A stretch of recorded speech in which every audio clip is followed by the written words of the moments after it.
now that we know how to multiply and divide rational expressions, kind of like when you learned how to multiply and divide regular fractions, I think the next step was now we're going to learn how to add and subtract them. So this section, it just kind of is an introduction, and it only deals with rational expressions that already have the same denominator.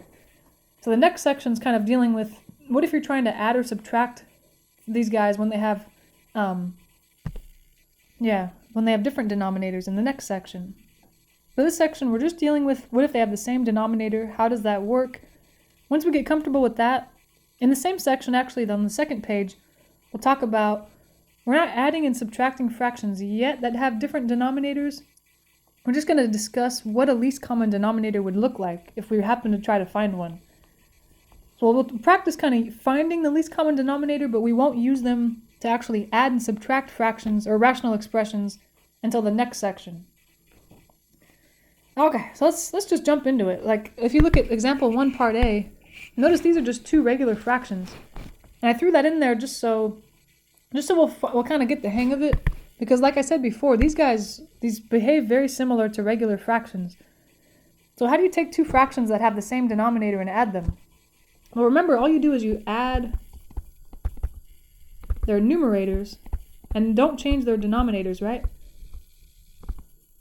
Same denominator. Okay, so you just say, all right, their numerators are 3 and 7. If I add those, I get 10.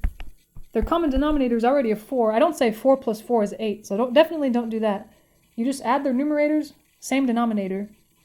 And then after you're done, then you see if you can reduce. We always do that with fractions. Reduce if possible. Sometimes we will be able to, sometimes we won't. And this one we happen to be able to, right? It can go 2 goes into 4 twice, 2 goes into 10 5 times. So this is 5 halves if you want to write it that way. So I think we can model these problems that we're about to be looking at very similarly. So we'll do the same thing. I'm just going to add their numerators.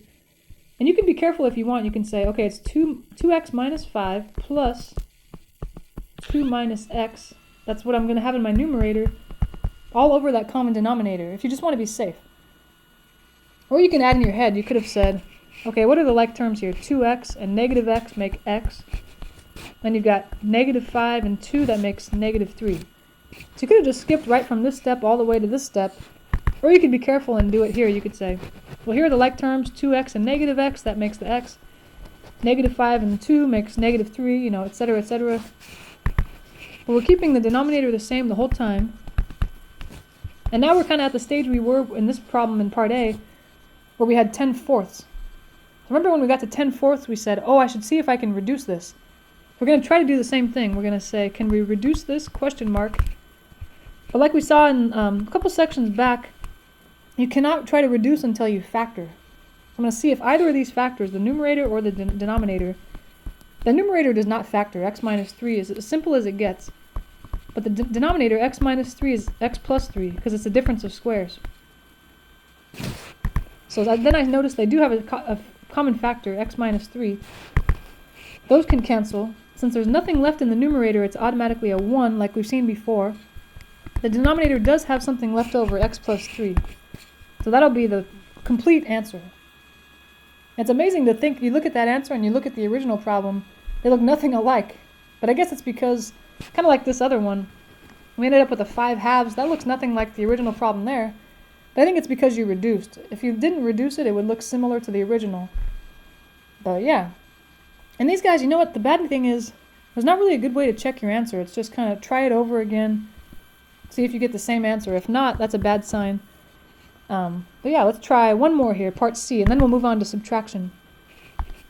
So okay, in part C, I notice I have just a bunch of terms, 2a squared plus 15, and then plus negative 11a. Those are all going to be combined into one numerator. And then the denominator I just leave exactly the same. I'm not going to add them. I'm not saying a squared plus a squared is whatever, 7a plus 7a, no. When you're adding fractions or subtracting fractions, denominators don't change, they stay the same. And the numerator, I'm thinking, you know what, those are not in descending order of powers. I'm going to write 2a squared, and then the minus 11a, and then the 15. Especially because I know I want to try to see if I can reduce this thing. Alright, looking at that numerator, sadly I'm looking at it and I'm thinking, you know what, to factor that guy, Dang it, I have to use that box method. Ah well. Let me see, I'm going to kind of think about it over here on the side. Oh, that's a bummer. I don't like this method. It's the longest one.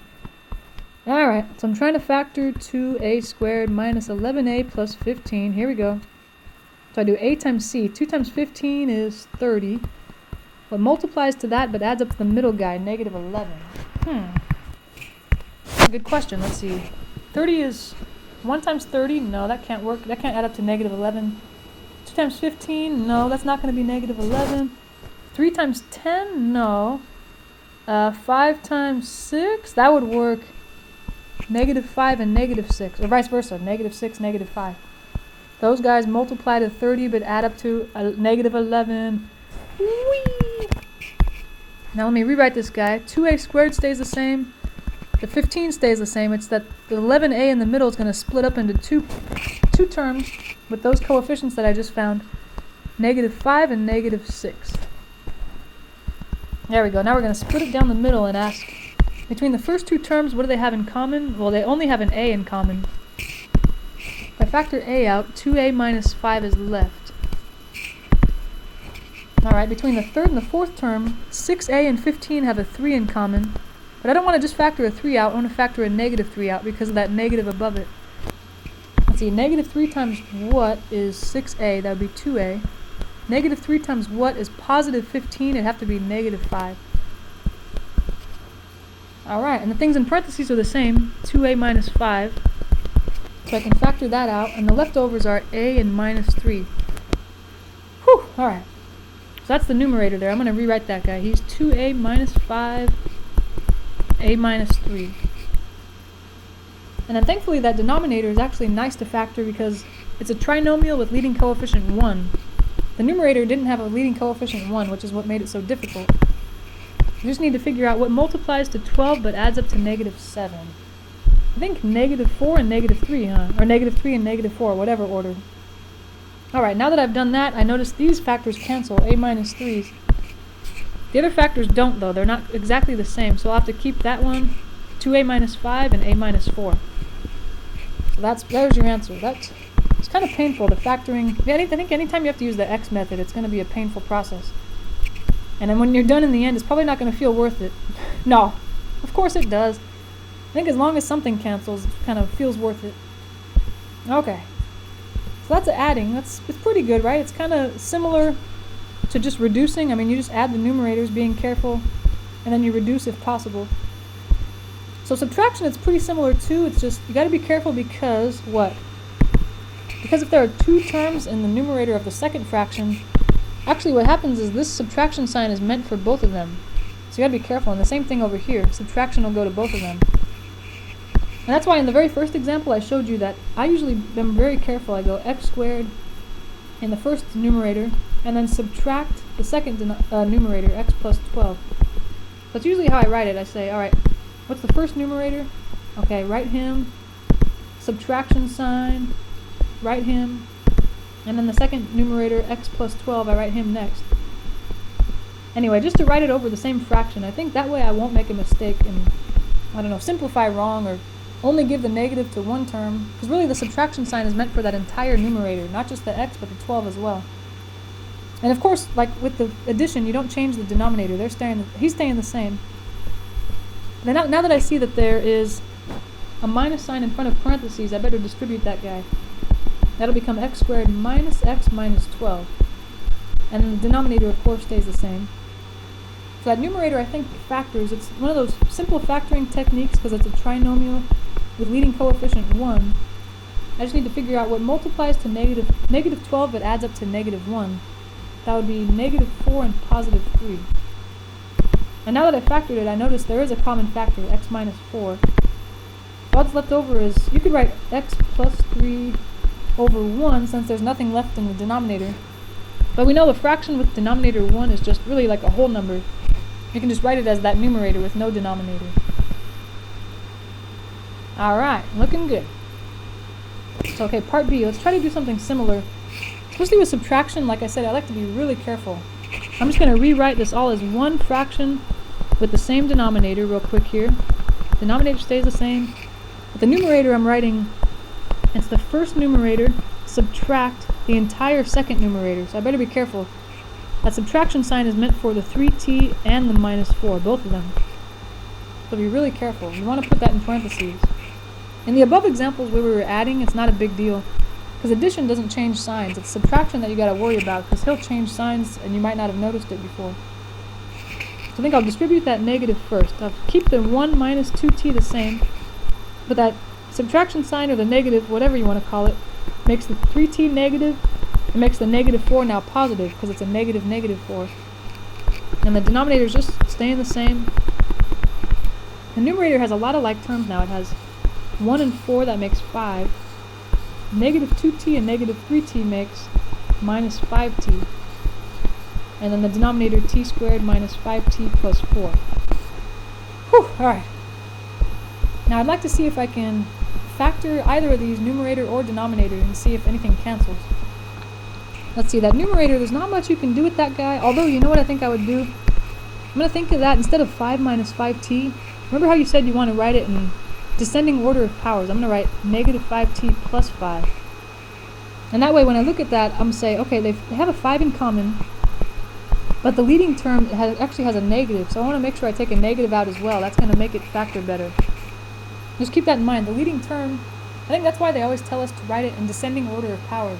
Because that way you'll notice right away if the leading term has a negative or not. And since it does, 5t is the leading term. I'll factor not just a 5, but a negative 5 out. So negative 5 times what is negative 5t? That'd be t. Negative 5 times what is positive 5? That'd be a negative 1. Negative 5 times negative 1. And then the denominator, since it's a trinomial with leading coefficient 1, it's going to be that easier factoring technique. I just have to figure out what are the numbers that multiply to 4 but add up to negative 5. That would be negative 4 and negative 1, or vice versa, negative 1, negative 4. Whew. Finally, these t minus 1s cancel, and I think we're good. The answer, you could write it as negative 5 over t minus 4. But like if you check your answer in the back of the book, you'll probably see them take that negative that's in the numerator and just shove it off to the side of the fraction, right? Negative fraction 5 over t minus 4. Although it doesn't matter, those are both perfectly fine answers. It's just you'll notice that it's kind of like, it looks better when there's a negative that's not in the numerator or the denominator, it's off to the side. But I wouldn't mark you off. If you left your answer like this on an exam or something, I wouldn't say that's wrong. Yeah, it's perfectly fine. So I think we have the idea of how do you add two fractions that have the same denominator. The last part of the section is just seeing, well, let's say we had fractions we wanted to add or subtract that did not have the same denominator, they were different. How would you even find the least common denominator?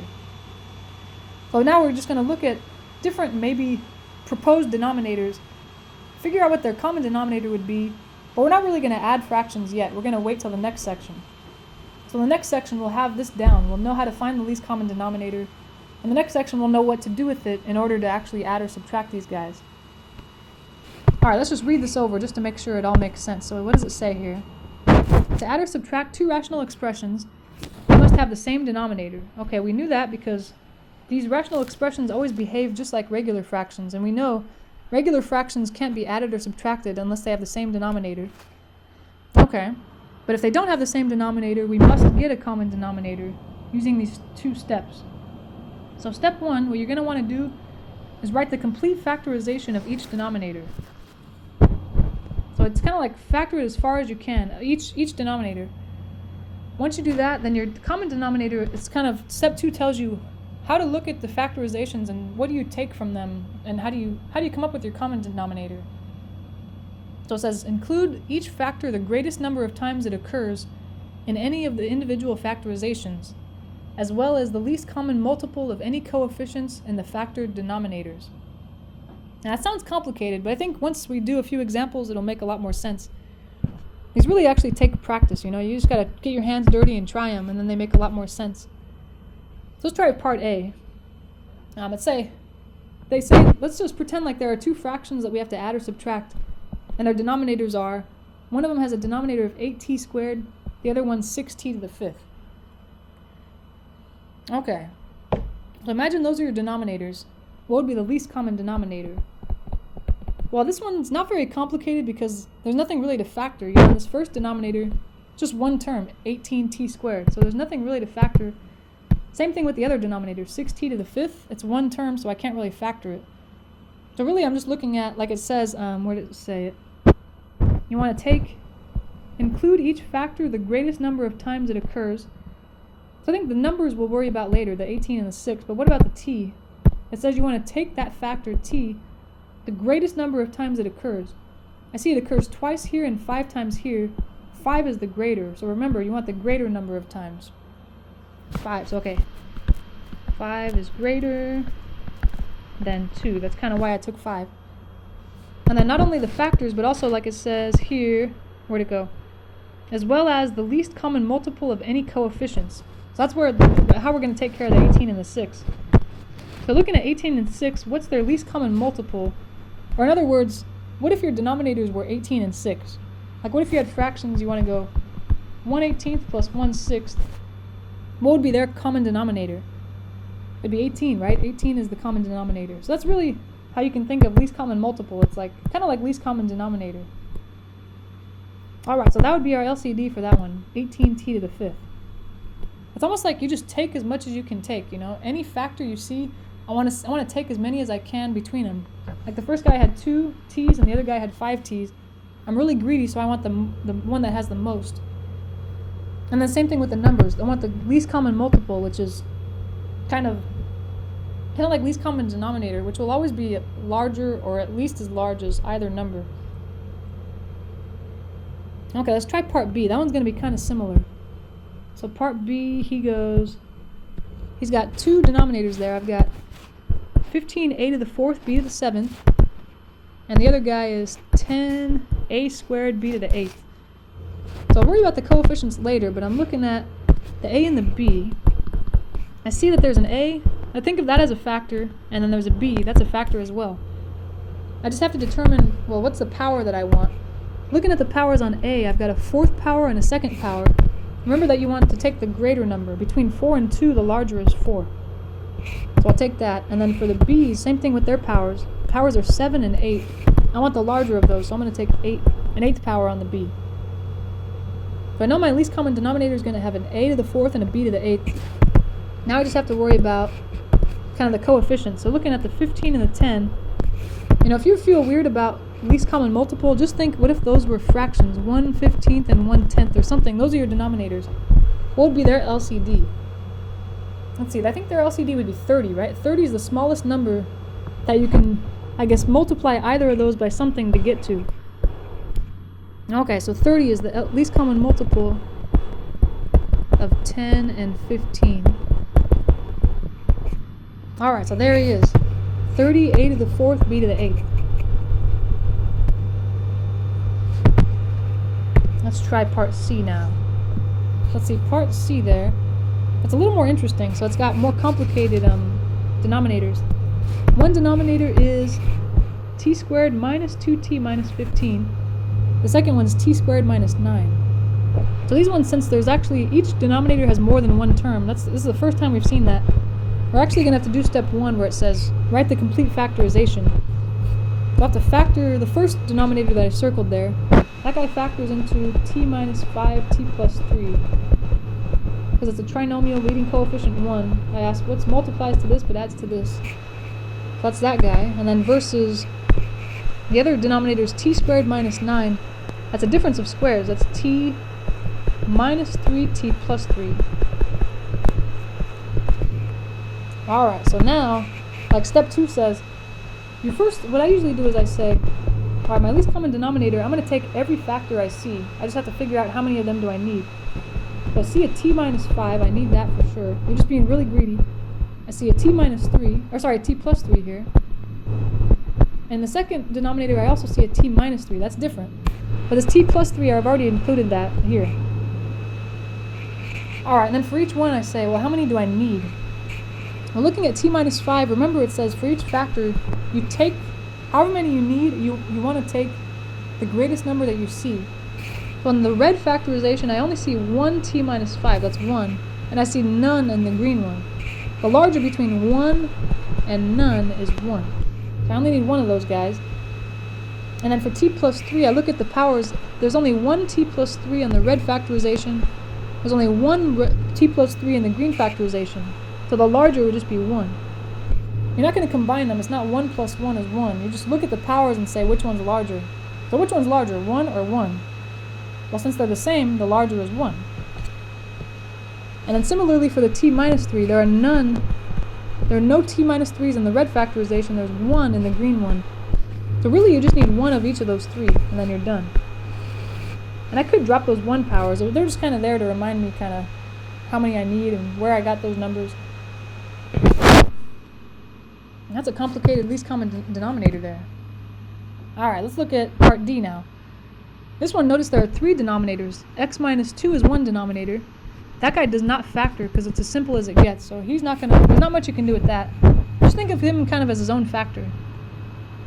And then x plus 2 squared, I mean that's kind of already factored. If you want to, you can say, no, I think I'm just gonna leave it. You could write x plus 2 times x plus 2, but I think that would be kind of silly. I'm just gonna leave it as is. It's like someone factored it for me. Because x plus 2 squared means x plus 2 times x plus 2. But the very last one is not factored. X squared minus 4. Oops. X squared minus 4, that's a difference of squares, so that one can be x minus 2, x plus 2. Alright, we factored all 3 of them. Now, my least common denominator, like we said, you're going to look at these 3 factorizations. First, grab any prime factors you see. I see an x minus 2 here. I see an x plus 2 here, and I'll figure out how many I need later. But the last factorization, I already have both of those, x minus 2 and x plus 2. So these are really the only factors I see. I want some number of x minus 2's and some number of x plus 2's. So focusing on x minus 2, I look at each factor and say, how many are there? The first guy only has 1. The second guy has none. He has no x minus 2's. The last guy has 1. So what's the largest of those? 1, 0, or 1? It'll be 1. You do not add them together. It's not 1 plus 1 is 2. It's between them. Which one has the most? Take that many. Since there's a tie between 1 and 1, the answer is 1. For x plus 2, see the first guy has none of those, 0. The second guy actually has 2. The third guy has 1. What's the largest of those? 2. So I really only need x minus 2 once, x plus 2 twice. That would be my least common denominator. Unfortunately, yeah, whenever we add or subtract these guys, we're going to have to go through this process every time. Although I think you'll get good at it, and you might not even have to write this out. You'll just kind of get the hang of it and be able to come up with the least common denominator fairly quickly. Okay, let's look at part E.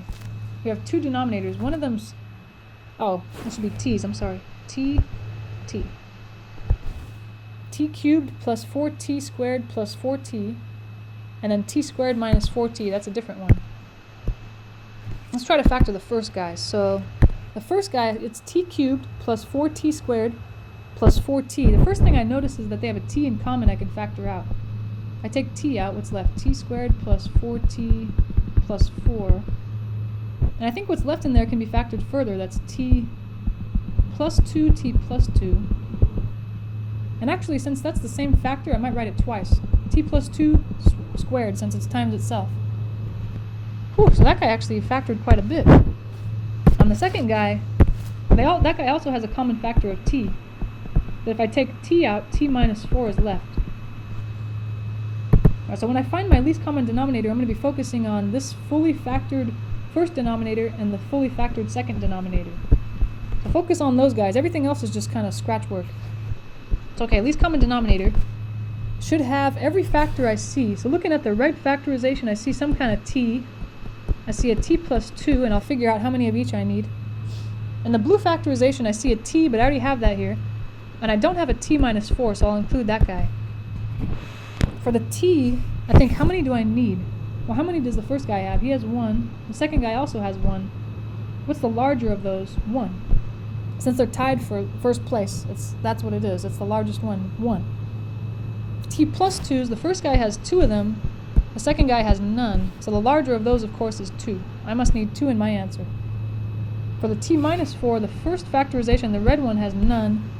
The blue one has 1. The larger of 0 and 1 is, of course, 1. Okay, there we are. We must need 1t, 2t plus 2s, and 1t minus 4. That's going to be quite the denominator there. Alright, let's try the next one, part F. we have m squared minus 2m minus 3. I'll factor that. Actually, that one's one of those simple factoring trinomials since there's no coefficient of m. I just need to figure out what multiplies to negative 3 but adds up to negative 2. It'd be negative 3 and positive 1, or the other way around. Positive 1, negative 3. That's that guy. What about the second guy? You got 2m squared plus 3m plus 1. Uh-oh. That's one where after you do that box method. Why do I say box method? The x method. Oh, great. Alright. A times c. 2 times 1 is 2. What multiplies to that but adds up to the middle guy? Actually, that's not so bad. What multiplies to 2 but adds up to 3? 2 and 1. 2 times 1 is 2. 2 plus 1 is 3. Okay. I guess off to the side I'm going to rewrite that guy and try to factor it. So I've got 2m squared. I'm rewriting the first term, of course, the exact same. The last term the same. But the middle term, 3m, I'm going to write as something m, where those somethings are the numbers I just found, the plus 2 and the plus 1. There we go. And then I'll break it down the middle and try to factor by grouping. Between 2m squared and 2m, they have a 2m in common. If I factor 2m out, m plus 1 would be left. Between the third and the fourth term, 1m and 1, there's really nothing that factors out. I guess you could say 1. Because remember, you have to factor something out, and it's positive 1 because there was a plus above it. And what's left would be m plus 1, which is good, because like we said before, the things in parentheses should be the same. So since the two big terms have an m plus 1 in common, I'll factor that out. Their leftovers are 2m and plus 1. There it is. Alright, so we finally got it. That's the factorization of the second guy. It's m plus 1, 2m plus 1. Okay. Got it. Alright, so now we can look at those guys and determine our least common denominator. First, I'm just going to grab all the prime factors I see. From left to right, I see m minus 3. I see an m plus 1 here. I see another one there, but I've already listed it. No need to list it again. I don't have 2m plus 1 left yet, so I'm going to write that guy next. I think those are all the prime factors I see. And looking at those factorizations, focusing on m minus 3, the first guy has 1, the second guy has none, or 0. The larger of those is 1. For m plus 1, the first guy has 1, the second guy also has 1. The larger of 1 and 1 is 1. So again, since they tie. If two people tie, they tie for the highest score. That is the highest score. You don't combine them. And for 2m plus 1, the first red factorization has none, the second one has 1. The larger of 0 and 1 is 1. There it is. So really we only need one of each of these factors. 1m minus 3, 1m plus 1, 2m plus 1. That would be our LCD. So that one was pretty painful because we had to use that x method. Let's try part G here. And then I think we're getting closer to being able to actually combine, or adding and subtracting these things in the next section. Alright, first, this one has 3 denominators. The first denominator is y minus 3. That guy can't factor, so I'm just kind of thinking of him as his own factor. And the same thing with the second one, y plus 3, that can't factor either. So he'll just have to be his own factor. The last guy, y squared minus 9, that actually does factor. That's difference of squares, y minus 3, y plus 3. Alright, now I look at those guys. The least common denominator should contain any factor I see. But all that's happening there are some y minus 3s, there's some y plus 3s. Those are the only prime factors. So focusing on y minus 3, the first factorization has one of them. The second factorization has none. The third one has 1. The larger of 1, 0, and 1 is 1. Since the very left and the very right tied for first place with 1. For y plus 3, the first factorization has none. The second factorization has 1. The third factorization also has 1. So they tied, they tied for the most with 1 factor. So that must be it. We just need 1 y minus 3, 1 y plus 3. And you know, on these ones, when I have a 1 power, that's just me brainstorming, but you don't need that 1 power. You can just write this guy as y minus 3, y plus 3. That's probably more proper and better looking. But this is kind of your scratch work. Once you put the 1s there, then you say, oh, I can drop those 1s now. I don't really need them. Anyway, so same with all the other problems. If you ever have a 1 power, you can just drop it. Alright, let's try this next one here. We got one big old denominator, 9x cubed minus 9x squared minus 18x. Okay, what do those guys have in common? They actually have a greatest common factor of 9x, I think. Alright, and maybe if I factor that out, I can factor further. If I factor 9x out, x squared minus x minus 2 is left. And what's inside is a trinomial with leading coefficient 1, so that should factor in kind of the easier factoring method. What multiplies to negative 2 but adds up to negative 1, that would be negative 2 and positive 1, or the other way around. Positive 1 and negative 2. So there it is. That guy is fully factored. Now let's focus on the second one here. That guy has a common factor of 6x to the third. Because remember, you can factor out the smallest power you see. So if I take out a 6x to the third, x squared is left from the first term, minus 4x is left from the second term, and plus 4 is left from the last term. Okay, so 6x to the third, and what's inside is one of those simple factoring techniques, trinomial with leading coefficient 1. I need to figure out what multiplies to 4 but adds up to negative 4. It'd be negative 2 and negative 2. But I might write that guy again as, since that's the same factor twice, I'm going to write that guy as that squared. I think that might make it easier to determine the LCD. Okay, so now the LCD, I'm going to take any factor I see. And I noticed that this time, we haven't seen this in a while, but there are numbers in the front. I'll have to take care of that last. There'll be some number in the front. And I see factors of x here. I'm going to need some number of x's. I see some x minus 2's. And I see an x plus 1. So I need each of those factors.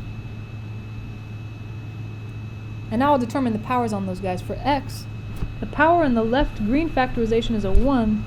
The power on the right is a 3. The larger of those is 3. So I'm going to take 3. For x minus 2, the first factorization, or the green one, has 1.